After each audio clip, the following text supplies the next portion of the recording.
Europe 1 matin.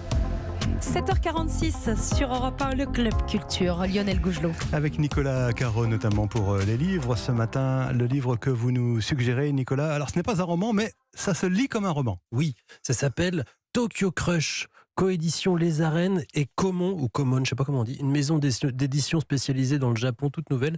Et justement, regardez comme c'est beau. C'est la couverture, c'est le format qui a attiré mon œil. Et l'auteur s'appelle Vanessa Montalbano. Alors, Tokyo Crush, c'est donc une histoire d'amour au Japon ?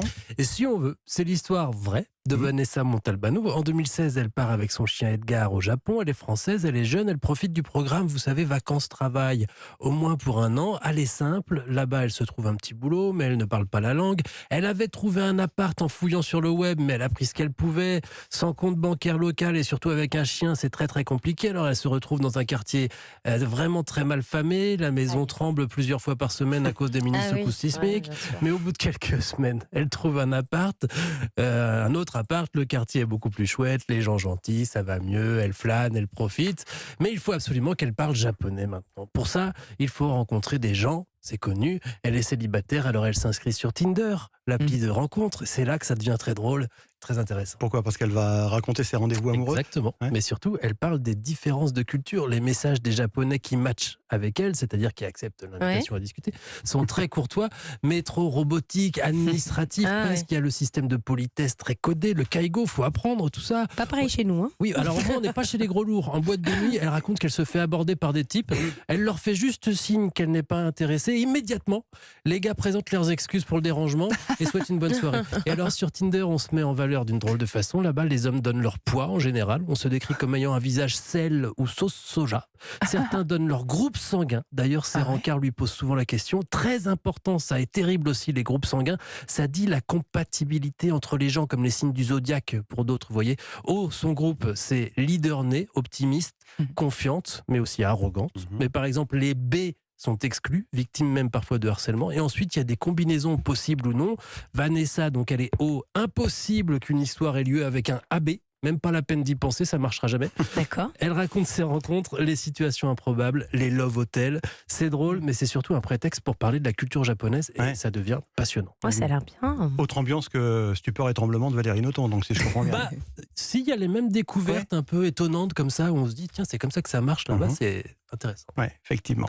Tokyo Crush, donc c'est bien ça. Sauf que Tokyo Crush, c'est vrai. Hein, c'est un reportage. Oui, c'est ça, c'est une histoire vraie. Vanessa Montalbano est donc aux éditions Les Arènes. Merci Nicolas. Les sorties cinéma, Nori Choleva. Laurie, cette semaine, vous nous parlez d'un choc des générations. Là, on était dans le choc de culture, et là, c'est le choc des générations. Ça s'enchaîne bien avec le film Quand tu seras grand. C'est le nouveau long métrage d'Andrea Bescon et Éric Métayer.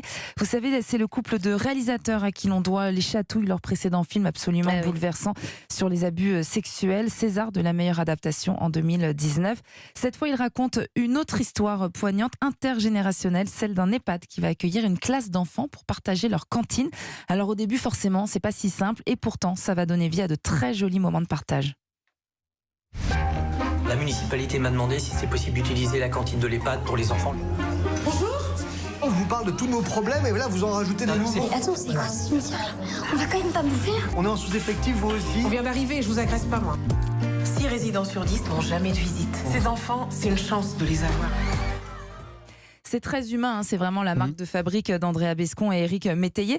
On retrouve au casting Vincent Macaigne et Aïssa Maïga qui sont parfaits. C'est une jolie leçon de vie, chacun apprend de l'autre. Les anciens donnent des conseils aux enfants et vice-versa. Et puis surtout, c'est un film social qui montre la réalité des EHPAD aujourd'hui, avec notamment ce manque de moyens et de personnel. Oui, ce problème criant, effectivement. Alors, dans un tout autre style, radicalement différent même, un film d'horreur avec Joaquin Phoenix. Et même un film d'horreur qui divise, c'est vrai, on change complètement d'ambiance avec Beau is Afraid.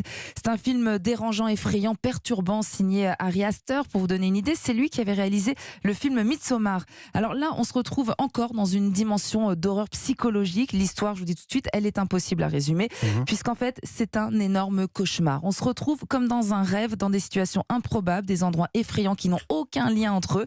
C'est ce que le film raconte. On assiste à ce cauchemar que vit Beau, un homme parano, névrosé, joué par Joaquin Phoenix, qui livre quand même, faut le dire, j'ai envie de dire aussi, comme toujours, une performance performance assez dingue. Ouais. Le film est long, faut aussi le préciser, c'est 3 heures, c'est une expérience de cinéma, de malaise, de tension, mais on reste quand même curieux de voir jusqu'où le réalisateur va aller.